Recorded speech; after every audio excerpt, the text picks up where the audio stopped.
श्री गणेशाय नमः. श्री चंडिकाय नमः. शौनकादी म्हणते सुतासे सुरथ राजा म्हणे मेधा ऋषी. विचित्र हे आख्याना माणसे निरूपिले स्वामया. देवीचे हे चरित्र गाध त्यात रक्तबीजाचा वध. तो आम्ही ऐकिला साबध चित्त आपले करूया. पुन्हा ऐकावया लागुना इच्छित असे माझे मन. रक्तबीज पावलिया मरण पुढे काय वर्तले. शुंभ रे शुंभ दोघे परम काय करीते जाहले कर्म. त्यांचा आम्हा युद्ध धर्म निरूपावा स्वामया. ऋषी म्हणे द्रुपा लागुने आता सावध व्हावे म्हणे. रक्तबीज पडता रणे सर्व सैन्य विध्वंसले. नाश जाहला हे पाहून क्रोधे भरला शुंभ जाण. राग निशुंभ ही तत्क्षण युद्धा लागे निघाला. त्यांच्या उभय भागी अग्नपृष्ठी असंख्य निघाले असुर जेठी. क्रोधे सावुनी ओष्ठपोटी देवीवरी चालिले. शुंभ ही घेऊने असुर सेना क्रोधे निघता जाहला रणा.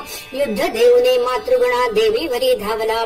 तेव्हा शुंभ निशुंभांचे युद्ध देवीशी जाहले निकराचे. बळे करुणे सकळ देवांचे धैर्य खसले सर्वही. बाण पर्जन्याच्या धारा त्या माझी शिरे वर्षती गारा. अशुद्ध जळाचे एक सरा चालिले पुर तुंबळ. गज तुरग रथांसहित पदातीही चालिले वाहात. असंख्य असुरांचा होय घात प्रलय थोर वर्तला. देवीने सोडवणे आपुले बाण. छेदिले दैत्यांचे शरनिर्वाण. शुंभ निशुंभांचे अंगी जाण ताडण करीती जाहली. खड्ग घेऊन तीव्र धार निशुंभ धावुनी सत्वर. क्रोधे सिंहाच्या मस्तकावर ताडण करिता जाहला. मग देवीने तीव्र शरे करून खड्ग पाडिला छेदुनी. अष्टचंद्र रेखित जाण ऐसी ढाल ही छेदिली. ढाल तलवार छेदिली पाहुनी शक्ती मोकरिली. जिचे त्रैलोक्य प्रभा पडली कडकडोनी आली ती. तव त्या शक्ती ते पाहून देवीने सोडिले सुदर्शन. वरचेवरी द्विधा करून क्षण मात्रे टाकिली. निशुंभ क्रोधावला ते अवसरी त्रिशूल टाकिला देवीवरी.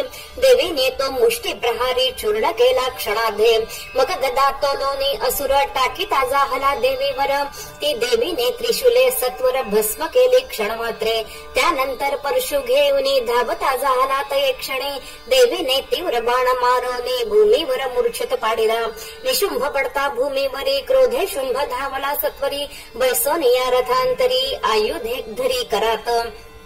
अष्टभुज तया लागुना त्यात अतुल अष्टयुद्धे जाण.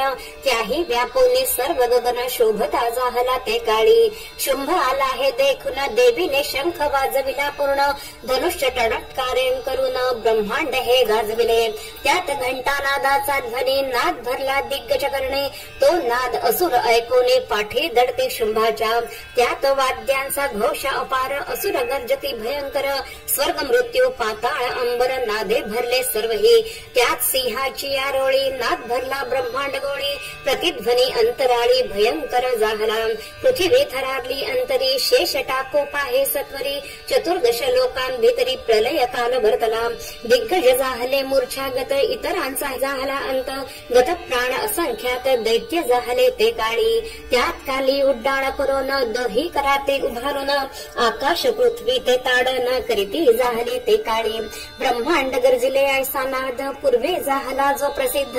कालीची गर्जना अगाध पूर्व नाद लोपला. त्यात शिवदूतीची गर्जना त्रास पावली असुरसेना. क्रोधावला शुंभराणा मारू पाहे देवी ते. देवी म्हणे तया लागून तिष्ठ तिष्ठ असुराक्षण. सर्व देवांनी मिळून जय शब्द केला तेधवा. शुंभ धावोनी तीव्र शक्ती टाकीता जाहला देवीवरती. जिजा ज्वाला आकाशी धावते प्रलय अग्नी सारख्या. तैसीस देवीने शक्ती सोडून तिचे केले निवारण. शुंभाच्या सिंहनादे करून लोकत्रय व्यापिले.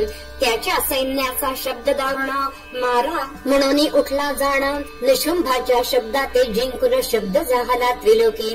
शुंभे असंख्य बाण सोडिले देवीने छेदुनी टाकिले. देवीचे सहस्त्र शर वहिले शुंभे छेदिले क्षण मात्रे. मग देवी क्रोध पावनी शूळ मारिती जाहली ते क्षणे. तेने शुंभ मूर्छा येऊनी भूमीवरी पडियेला. तो इतुक्यामध्ये जाण निशुंभ जाहला सावधान. मग हाती धनुष्य घेऊन बाण सोडे चपलत्वे. चंडिके ते आणि काली ते सिंह आणि इतर शक्तींते असंख्य बाण मारुने त्वरिते व्याप्त करिता जाहला. निशुंभ अत्यंत मायावी जाण दशसहस्त्र भुजे करून 10 सहस्त्र चक्रे सोडून देवी झाकेली तयाने. तेव्हा देवी क्रोध पावली असंख्य बाण सोडिती जाहली. दशसहस्त्र चक्रे छेदिली क्षण मात्र न लागता. आणि आपुले बाणे करून टाकेले त्याचे शर छेदून निशुंभ क्रोधायमान गदा घेऊन धावला. गदा प्रेरुनी चंडिकेवरी निशुंभ तेव्हा गर्जना करी देवीने तीव्र खड्गधारी गदा छेदुनी पाडली. इतक्यात घेऊन या शूळ निशुंभ धावला तत्काळ तव देवीने हृदय कमळ शूळ प्रेरुनी फोडले. त्याच्या भिन्न हृदयापासून दुसरा निशुंभ निघाला जाण महापराक्रमी बलसंपन्न तिष्ठ तिष्ठ बोलिला. सवेची चंडिकेने हास्य करुनी क्रोधे खड्ग मारिला धावोने निशुंभाचे मस्तक छेदुनी धरणीवरी पाडिले. तेव्हा असुरदळी हाहाकार आकांत वर्तता जाहला थोर निशुंभराज महाअसुर समरांगणे पडियेला. नवकोटी मूर्ती समवेत 64 कोटी चामुंडांसहित देवी रणांगणे विलसत अनंत शक्ती जियेच्या.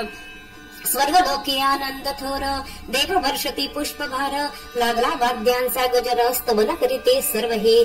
त्यानंतर देवी वाहन सिंह क्रोधावला दारुण असंख्य असुरा ते भक्षण टाकीता जाहला क्षण मात्रे. तैसीची काली शिवदूती जाहली असुरार्थे भक्षिती कौमारीने टाकोनी शक्ती कोट्यावधी मारिले. ब्रह्मशक्तीच्या मंत्रबळे असंख्यात ग्रासिले काळे माहेश्वरीच्या त्रिशूळे भस्म जाहले रणांगणे.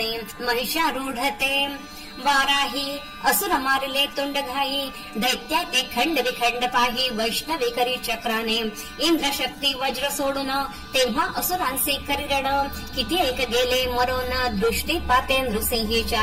तेव्हा किती एक नाश पावले कित्येक रणातुने पळाले कित्येकांचे तुटवणे गेले हस्तपाद रणांगणी. किती एक कालीने भक्षिले काही शिवदूतीने विनाशिले किती एक सिंहाने खादले विध्वंसले सर्वही. सर्व देवा हर्ष जाहला मातृगणही आनंदला असो या प्रकारे जाहला निशुंभ वध त्या समरी.